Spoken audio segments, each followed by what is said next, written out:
let's talk about the PlayStation 1 Classic. Now, I've already expressed my some of my concerns about this because I still feel strongly that the PlayStation 1 should be backwards compatible on the PlayStation 4. And everything, and Blake says this too, every game you've ever bought should be able to be purchased and played again. And it's true. You should be able to access that library. I have a massive library, as you guys can imagine, of PlayStation 1 discs. I've been doing this a long time. I was at the PlayStation 1 launch party at the first E3 where they had Polygon Man on the t-shirts, and I still have my Polygon Man t-shirt. Michael Jackson was there, okay? I've been doing this for a long-ass time.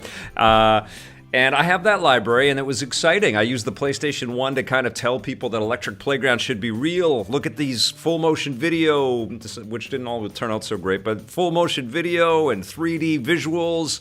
The stuff's going to look like Pixar pretty soon. That's what I would drop all the time, and I'd have executives like, whoa, maybe there's some money to be made here. They didn't really clue into the culture of it, but PlayStation really did, and it was an amazing machine. When I say culture, I got to do this.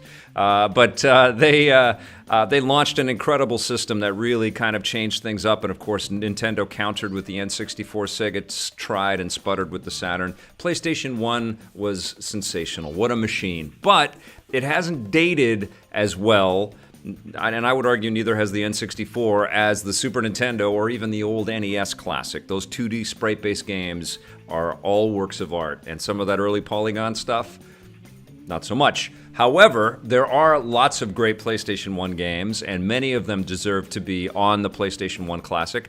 There's been 5 that have been announced. Final Fantasy VII would probably be the first one everybody guesses. Jumping Flash, which is a phenomenal, I believe that was as close to launch, and it wasn't a launch title, but it was very close to launch. And I remember being blown away because it was a 3D first-person jumping platformy game, and guaranteed to make you want to barf a little bit, because we had never really done that before. And it was amazing. It was such a cool idea. Ridge Racer Type 4, and I think that is the 4th of the Ridge Racers. I don't know for sure. I would imagine it is, but it's called R4, so it must be Ridge Racer 4. But the Ridge Racer games flourished on PlayStation, as we all know. Ridge Racer! We all know that. Tekken 3 was incredible. We had the Tekken 3 Move of the Week on EP, and we loved that franchise. Namco was a great partner of ours back then. And Wild Arms, which I think was a bit of a wild card, no pun intended, that I think nobody was really expecting as an initial kind of thing. But I think that's also suggesting that some interesting choices might be made. Now, Sony is saying that for each territory they're going to release the PlayStation 1 Classic. It's going to have its own library of titles because, of course, every place you go, there is a different set of tastes and games that people are going to want. Now, what I put together are the 15 other games that I want. And this is meant to engender some conversation, maybe a little controversy, not too much. But let's talk about this a little bit, and I'm sure each one of you has an idea of what other 20 games or what other 15 games should be on there. Apart from the fact that there's no backwards compatibility, my biggest problem with the PlayStation 1 Classic is that it doesn't use the analog, the DualShock analog, the first analog thumbstick controls that came with the PlayStation. They came after the machine launched. I think it was like 1997 or something that came out with the analog thumbstick controls. A lot of the games would benefit from those analog controls. Like, I didn't add Ape Escape on here because a big chunk of the gameplay in Ape Escape was using both of those thumbsticks. But let's get to the 15 that I've got, and I think there will be caveats because they will not benefit just from digital controls. But number 1 on my list is Metal Gear Solid, the classic Hideo Kojima masterpiece, which revolutionized storytelling and maturity within the video game format. I think a lot of people played that game, myself included, going, oh my God, what is this guy? He can't do that. This is incredible. It was so polished, so tight, great voice acting, filled with drama, lots of intrigue, and you also had to have tremendous patience because, of course, it was all stealth action. Castlevania Symphony of the Night, another game that would actually be fine with digital controls in the digital thumb pad, I think would be totally cool. This was a classic 2D Castlevania game that was enhanced on the PlayStation with some 3D effects every once in a while, but mostly it was just littered with color and bright, beautiful sprites, and it was such a fun experience, and probably arguably the best of the Castlevania games that we have really gotten, especially from the 2D perspective. A game that is near and dear to my heart, but probably won't make too many lists. But the reason why I put it in there is because Sony is the publisher of it. Is Warhawk. This was a flying combat experience, pretty simplistic in today's day and age. But you were basically, flying through installations and bombing and strafing and getting into dogfights, and it was pretty ahead of its time. In 1996, I believe, is when it launched. And it launched, I think, on the big cases. It's funny because the PlayStation 1 launched with like giant-sized boxes, and then they went to the more CD-sized boxes. But I remember loving Warhawk. I put down WipeOut, but the original WipeOut isn't the best of the PlayStation 1 WipeOut games, but it did launch fairly early. It was one of those games that you would show footage of to people, and you go, this is what video games are now. They even put WipeOut in that Hackers movie with Angelina Jolie because it looks so futuristic. It was super impressive, incredible design, and blistering speed. And I remember in the early days of EP, this was pre-television, before we had our TV show, we were producing content for our website. And I remember my friend John Shaw, who used to work with me, he and I would just have battles on who could race these tracks faster and who could get the better lap times and stuff. We just freaking loved WipeOut. And of course, it got better with XL, and I think WipeOut 3 was also on the original PlayStation. But XL was excellent. But I'm going to say just WipeOut. I'm also just going to say Resident Evil, and I just put Resident Evil, but of course Resident Evil was improved in Resident Evil 2. Again, this was a tank-style controlled game in terms of turning your character and pressing up to move forward. You had static camera angles, so it wasn't really like what we've come to know and expect out of Resident Evil experiences in modern day. The camera angles were all locked perspective for us, and we just basically left scene and went into a new scene. Still super creepy, and also, kind of eternal and important, and just a classic. Even if it's clunky by today's standards for controls. I'm also just going to put Tony Hawk Pro Skater 1 on there, but Tony Hawk Pro Skater 2 is the better game. But I didn't sort of isolate. They improved everything in Tony Hawk Pro Skater 2. They added more things to do. The environments were a little bit more robust, and they gave you more feedback. And it was just an incredibly tight and super fun game. Everybody that digs skateboarding experiences remembers Tony Hawk and says, "Yeah, that's the game, man. Those were the games, and those were the days." And we've come a long way since then. And in a lot of ways, it'd be nice to just go back to the simple sort of arcadey fun, that accessibility, even if it was over the top and crazy. They were amazing games. Made by Neversoft, Tony Hawk Pro Skater, but also they made Spider-Man, which was an amazing PlayStation 1 experience. It was super important in showcasing the maneuverability of the character. The web swinging was excellent. Catching bad guys in your web was so much fun. Sneaking into different corridors and being stealthy was really rad. You were going through air ventilation systems all the time in that thing. The very important part of the Spider-Man oeuvre. But you had great boss fights and stuff too. Such a cool game. Great sound effects and everything. I had a blast with that. And now that Spider-Man is PlayStation's biggest franchise, it'd probably be good for them to work with Activision to bring that old classic Spider-Man back.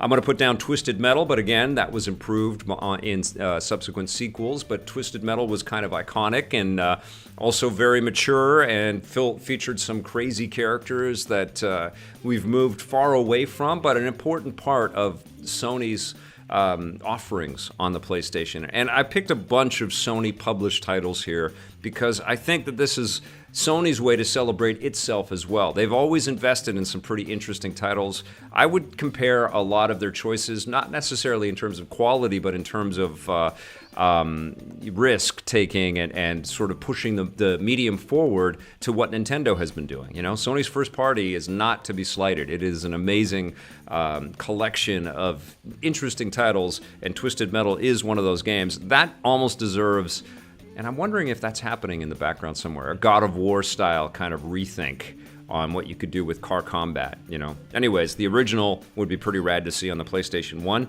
I'm going to throw down Legacy of Kain Soul Reaver. This is a game that Crystal Dynamics worked on with Silicon Knights. So it was a cross-continent collaboration.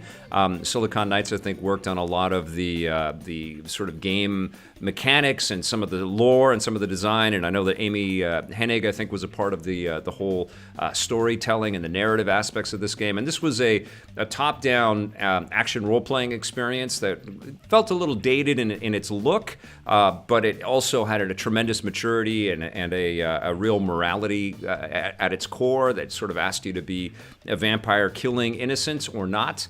And you had some incredible magic abilities. It was just really phenomenal. And again, I think it's one of these games that will play fine with the digital controls, but also hold up because it wasn't meant to be like state-of-the-art 3D back in that day. It was just great storytelling and a great game. I'm going to throw down Oddworld, Abe's Oddysee. I thought about this game as well as one that would be great with the digital controls of the PlayStation 1 Classic. This was a phenomenal 2D scroller in an era where people were really moving away from that. There were 3D elements. Obviously, it was Oddworld Inhabitants that put this together, and they came from a cinematic background. Lorne Lanning did a lot of the voices for this game. Super fun, and a great archetype of what was achievable for PlayStation 1 gaming. Pushing the medium forward while also respecting the roots of the medium as well. Gran Turismo, the very first one, I think would play. I believe that Gran Turismo benefited from analog controls, if not for the first game, at least in its sequels. But I think the first game is going to look dated as hell, and those cars are going to look so chunky and triangulated. But I feel like it's important. It's a Sony published title that kind of paved the way. It sold millions of copies, and it kind of shocked the world. It was such a forward-thinking, accessible simulation in car racing, and it really was just a way to celebrate all of these different models and cars and these car lines, and all the developers involved were just so committed, and they remain so. And I visited the Gran Turismo studios over the years, and it was just phenomenal. I mean, Gran Turismo really built that company. It's I think Kazunori Yamauchi's studio, and I mean, he had been working on other games, Motor Tune Grand Prix, which would, I think, be sort of a dark horse kind of thing that you could nominate for the PlayStation 1 Classic. He had done other types of games, but it was really Gran Turismo that made him and made his studio, and Sony has contributed back in kind by giving that team lots and lots of time and lots of financial resources to keep tuning the Gran Turismo experience. I think they've been lapped by Forza, and I think Forza has also lapped Need for Speed at this point, but it's still, this is an important historical artifact here, and I think it deserves to be on the console. Parappa the Rapper. Another iconic, piece of entertainment that came out on the PlayStation 1, which was loaded with great music, such a fun, quirky sensibility. I loved the sense of humor, and I loved the character design, and even the gameplay you could kind of memorize and burn through it. It was still a phenomenal escape, and definitely worth placement on the PlayStation 1. And I just want to count and make sure: 2, 4, 6, 8, 10, 12. 14, 15. Okay, I do have 15. I'm going to go to my next one, which is Crash Team Racing. Again, this one definitely benefited from analog controls, but it was so fantastic. It's one of my favorite Naughty Dog games, period. They made great Crash games. They made amazing Uncharted. They made, The Last of Us. But Crash Team Racing was so tight in an era where they didn't really need to be, because there was already this built-in love for Crash, and Mario Kart was already well and ahead, and Diddy Kong Racing had come out, and it was phenomenal too. And so Naughty Dog could have just sort of rested on its laurels and said, well, it's Crash, and they have karts, and sort of phoned it in a little bit, knowing that they could never compete with the big dogs at Nintendo and Rare. But you know what? They did. They made an excellent game with a great adventure, great multiplayer, lots of cool power-ups. It's still super playable today in its, chunky, early polygonal sort of form. And I absolutely think it would be great on the PlayStation 1 Classic. Another racing game, which again would benefit more from analog controls, but was so ahead of its time, is Driver. This was the game where you really had the feel of the car, and you were really getting a sense of the physicality of the vehicle and how it sort of hugged the tarmac and how the wheels sort of gripped the road, and your maneuverability through these streets, which were crowded in the day. Now they're going to look empty as hell, and it's going to look really rudimentary. But it was iconic, and it was important, and Grand Theft Auto totally borrowed lots and lots of ideas from Driver when they went to full 3D with Grand Theft Auto 3. Super cool game. Again, not going to handle the best with digital controls, but it's still going to be fun. One that is definitely a dark horse is Colony Wars. This is a Psygnosis developed game. Psygnosis used to be a very powerful developer and a big part of the weaponry that Sony had at its disposals as development weaponry. Colony Wars was an outer space shooter with a really cool science fiction storyline and beautiful visuals for its time. It's going to look dated now for sure, but it was mind-blowing when it came out on the PlayStation. And again, just like WipeOut, which was another Psygnosis title, and Destruction Derby, these were games that you could showcase to people and say, video games are not Pac-Man anymore. They're not Space Invaders. Things have changed, and you better start paying attention.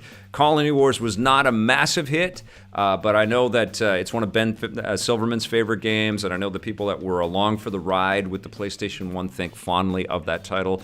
It would be great to see that thing re-released or remastered in some way. I'm a big fan of space shooters, and for whatever reason, we don't see a lot of them. And I just, we had huge hits like X-Wing versus TIE Fighter and stuff, and Descent Free Space, but it feels like people have moved away from that genre, and there's so much to kind of mine out of that. There's a lot of great material that we could get out of a cool space shooter type of experience, and Colony Wars is sitting right there. Sony, you should do something with it. So there's my pick. I'd love to hear yours. Let me know in the chats, or if you watch this as an archive, let me know in the comments below. What are the 20 games? Well, I guess you get to pick 15 because we know the first 5, but what are the 20 that you think should be on the PlayStation 1 Classic, and the reasons why? Not just the game titles. Tell me why.